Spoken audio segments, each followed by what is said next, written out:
What's going on, guys? Welcome to our Final Fantasy Wave Access video, and I couldn't think of anything to make today, so instead I'm going to make a video that I should have probably made the other week, but I didn't have time. So this video is going to be out, we're going to be looking back at the Neovision era start, and how is it going to progress from there. So we're going to talk about all the key units that I think, at least. There will be some that will be missing, but we're talking about 5 units in general. Are we talking about how the Neovision era progressed from the very early humble beginnings of terrible rates and everything like that to now where we are now. So that being said, if you're new around here, make sure you subscribe, because this is a channel where I go in depth a lot of Brave Exvius stuff that not a lot of people do. I talk about the JP side a lot, I compare it to the global side a lot, I do all that kind of stuff, so if that interests you, make sure you subscribe. Anyways, let's get into it. So first of all, as we know, Cloud came out first, and when he came out, he was basically, I knew it was going to happen, he was basically the lightning or the squall of the 7-star era, basically. If you think about a squall, when the 7-star era came out and Squall came out, he was really, it wasn't really not that good. Even on release, he was not good at all. And Renoa as well. And when the few weeks went by, we already knew that Renoa and Squall were not worth it, just for nostalgia. And basically Cloud was the same way, except Cloud, I mean, of course Cloud was a little better than Squall on release, but still, if you look at him now, not that great of a finisher, he's okay. Not that great of a chainer, he's okay. Relying way too much on his Brave Shift form if you wanted to get that Thunder Imbue back then. But then we go into the next few weeks and we see Sora, who came out in a collaboration. He was definitely the next power spike.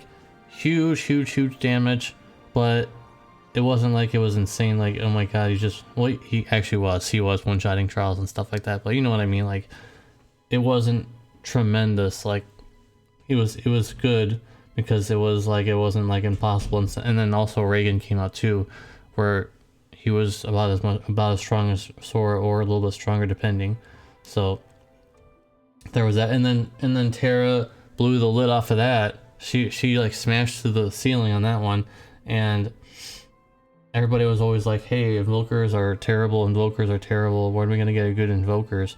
And we finally get one that's really good, and she basically makes it so you just destroy Dark Visions over and over again, just by being able to finish. She was able to be brought into any fight, basically. But before this, if you guys look back on it, there was like nothing that was extremely broken until this point. Like, Thislos was very strong magic damage dealer, but she wasn't like insanely powerful or anything. She was just a very good, consistent, strong damage dealer. Soul was pretty okay, not mediocre, but it was just okay. You know, Brain was a decent, you know, support DPS type unit that he can swap into his Brave Shift form and do little burst damage and stuff like that as well, and you know, stuff like that. And Gabranth was very good. Very good tank, and he's still being used today, of course.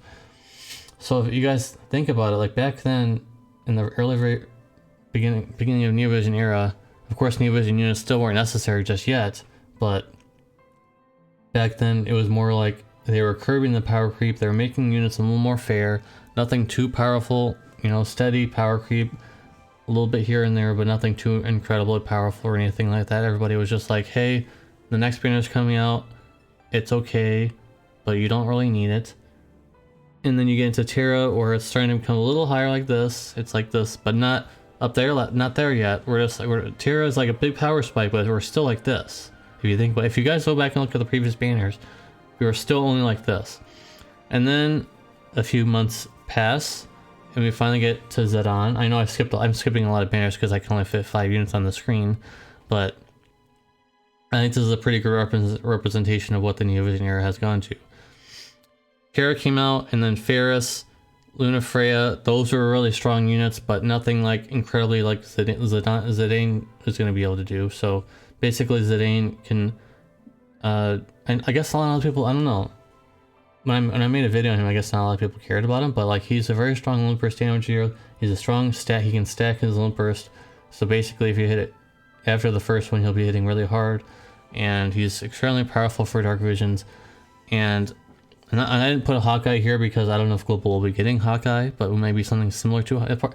My prediction is going to be something like it's going to be similar to Hawkeye's kit, because there's no way that they don't do something very similar to Hawkeye because of how popular he was. Even like, no offense, like normie global players even know about Hawkeye right now because of how strong he was.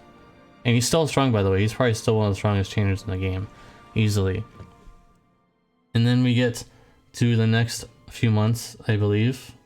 Then we get Sephiroth and Tifa, who just, it's like a meme at this point. It's like we went from tier over here, now we're way up here, and how did we get this far?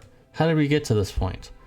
Well, unfortunately, Brave Exvius is starting to rely a lot more on Dark Visions than Trials or any other kind of content in the game. Unfortunately, Tower Event has been dropped. There has been Tower Event on the JP side. In case you haven't been following the JP side very much, there hasn't been a Tower Event in months, and there's not been any other kind of side content like they've been doing anymore. So basically, I made the joke in my Discord. It's basically Final Fantasy Dark Visions at this point, not Brave Exvius anymore, because they're relying way too much on Dark Visions, and it's getting really boring. I'm sorry to tell you.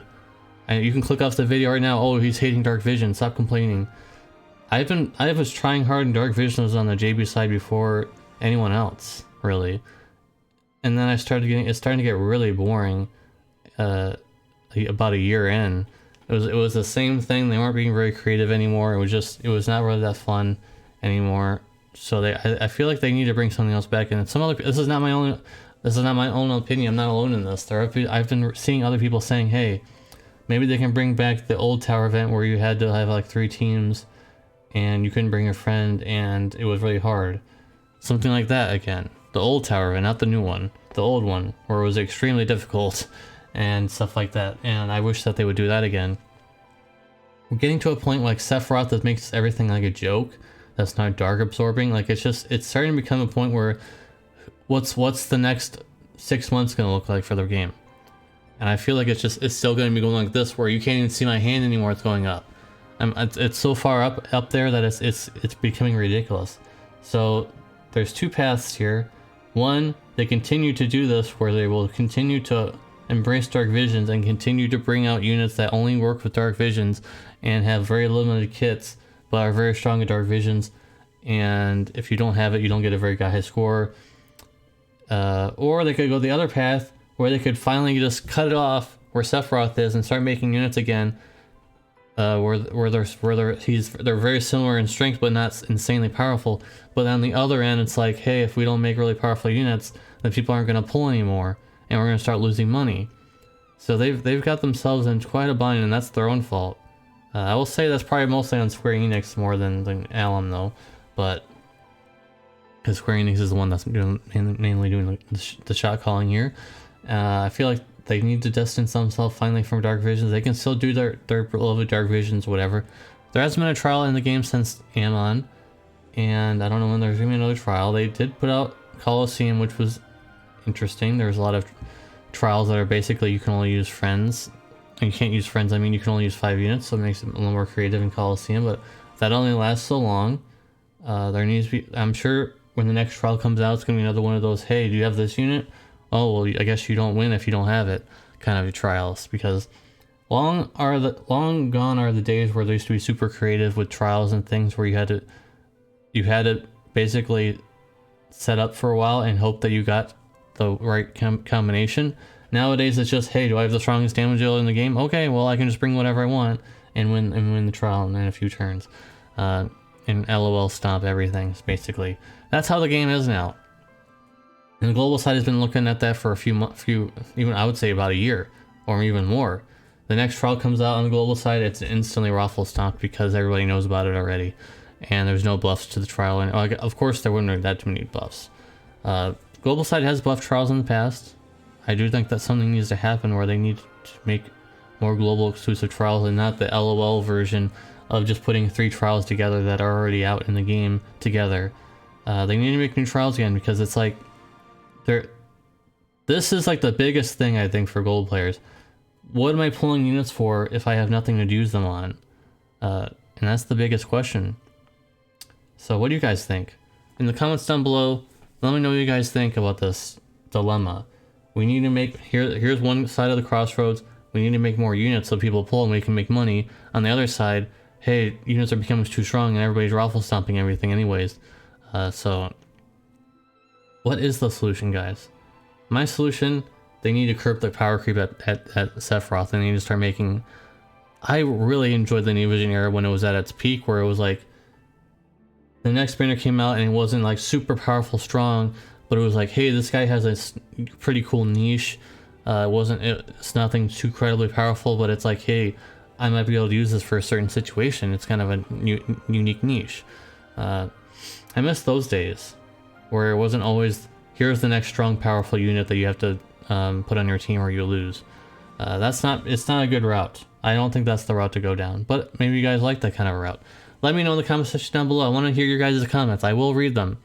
I might not comment, I might not reply to all your guys' comments all the time, but I try my best and I do read them all. I know everybody says that, but I actually do sit down. I take about 30 minutes, maybe less, depending on what the comment size are. I sit down for about 30 minutes or so and I'll read all your guys' comments. I promise. I do. Actually, join the Discord. Link will be on the screen there.